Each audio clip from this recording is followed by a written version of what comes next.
嗨，亲爱的书友们，欢迎来到书海时光，一个为你每日推荐好书的心灵驿站。赶快关注我们，一起畅游书海，让阅读点亮每一天的精彩。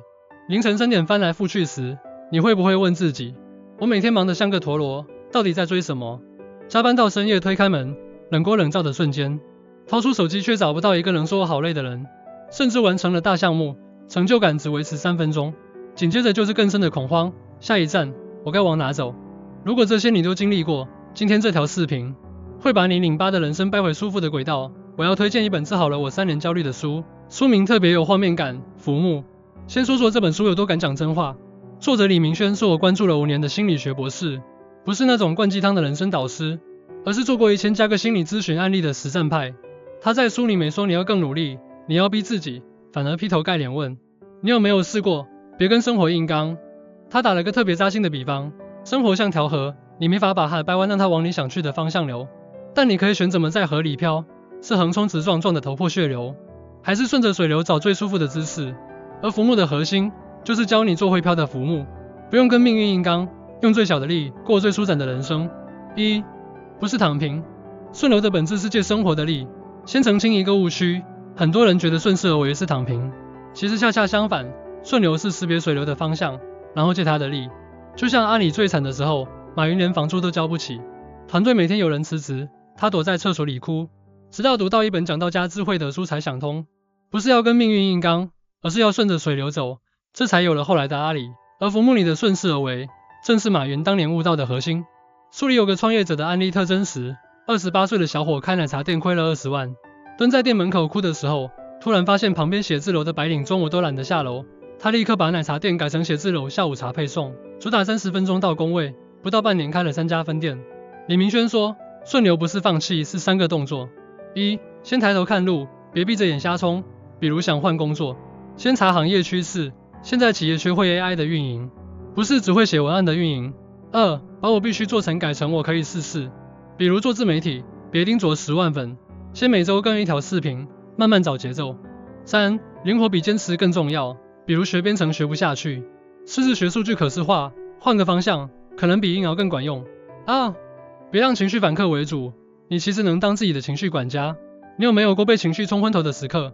比如跟伴侣吵架时说过不下去就离婚，跟同事争执时摔门而去，事后恨不得抽自己2巴掌。李明轩在书里说，情绪不是敌人，是信使，他来告诉你，你现在需要什么。一生气是你的边界被侵犯了。焦虑是你对未来没安全感。难过是你需要被关心。我用书里的3个情绪急救法，治好了自己的暴脾气。给情绪命名，别只会说我好烦，要精准到我因为同事没帮我带咖啡生气，其实是觉得他不重视我。物理隔离法，情绪上来时，先离开现场，跟伴侣吵架，说我去阳台冷静5分钟，被领导骂了，去卫生间洗把脸。情绪记账本，每天写5分钟，今天为什么生气，最后怎么平复的。我上周跟同事吵架，写下来才发现，我生气的不是没带咖啡，而是他没提前跟我说，后来我直接跟他说，下次没时间帮我带，提前说一声，我自己去买，他赶紧道歉，再也没犯过。说到这，我想问问你，你有没有过被情绪冲昏头的经历？最后是怎么平复的？评论区告诉我，我会选几个最有意思的回复，下次视频里跟大家分享。越努力越焦虑，因为你没懂成长不是硬熬，是持续更新。我有个朋友，去年辞了稳定工作考公，学到凌晨1点没考上，今年学编程，报了几万块培训班，结果发现自己根本不喜欢写代码。他跟我说，我是不是太没用了？为什么别人都能找到方向？李明轩在书里戳破了真相，成长不是一条路走到黑，是像树一样，每年长新叶子。书里有个40岁工程师的案例，看哭了我。他本来做传统制造业设计，行业不景气，面临裁员，但他没躺平，先学 Python， 再学数据可视化，最后考了数据分析师证书，不到1年找到比原薪资高 30% 的工作，现在成了公司的数据专家。持续更新的关键是不追求完美，只追求进步。小步试错，想做自媒体，先每周更1条视频，别一开始就想100万粉。功利性学习，学能力可用到的东西，比如想转行新媒体，就学文案加剪辑，不是哲学加心理学。输出倒逼输入，学了文案就帮朋友写篇公众号，学了剪辑就做条 vlog， 用出来知识才会变成能力。是，混得好的人都偷偷做了这件事，把人际关系变成助力伞。你有没有过怕麻烦别人的内耗？比如想找朋友帮忙改简历，却怕欠人情；想跟同事请教问题，却怕显得自己笨。李明轩说，好的人际关系不是讨好来的，是互相借力的，就像浮木在河里飘，遇到其他浮木，不是碰撞，而是一起飘得更远。书里有个职场新人的案例，特别真实。刚毕业的小姑娘进公司什么都不会，但她敢问姐，这个表格怎么画？哥，这个项目我不太懂，能帮我看看吗？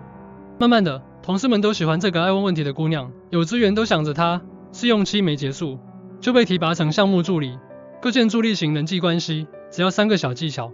1. 主动麻烦别人，比如让同事帮你带咖啡，下次你帮他带早餐，麻烦是建立关系的开始。2. 精准赞美，别只会说你好厉害，要夸细节，你这个 PPT 的配色，特别是第3页的图表，把数据讲得特别清楚。3. 守住边界，别把讨好当善解人意，同事让你帮做方案，你可以说我今天要赶自己的项目，明天上午帮你看看。我自己有个小技巧，手机里存着朋友档案 ，AI 喝冰美式不加糖，B 喜欢周杰伦，C 对猫毛过敏。下次见面说，我帮你带了冰美式，我听了周杰伦的新歌，觉得适合你，他们都会说你居然记得，不是记忆力好，是用心而已。最后，想过舒服的人生，先学会像浮木一样飘。李明轩在书的最后写，浮木的智慧不是对抗，是接纳，接纳生活的不确定性，接纳自己的不完美，在接纳的基础上，找最适合自己的路。我现在的生活就是浮木式的，一上班不再跟地铁人流硬挤，跟着水流走，反而更快。